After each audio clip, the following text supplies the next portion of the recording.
بسم الله الرحمن الرحيم أفحسبتم أنما خلقناكم عبثا وأنكم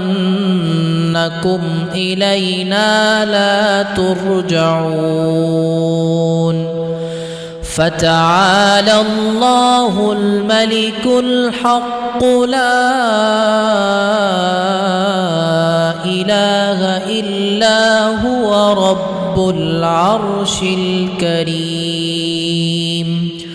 ومن يدع مع الله إلها آخر لا برهان له به فإنما حسابه عند ربه إنه لا يفلح الكافرون.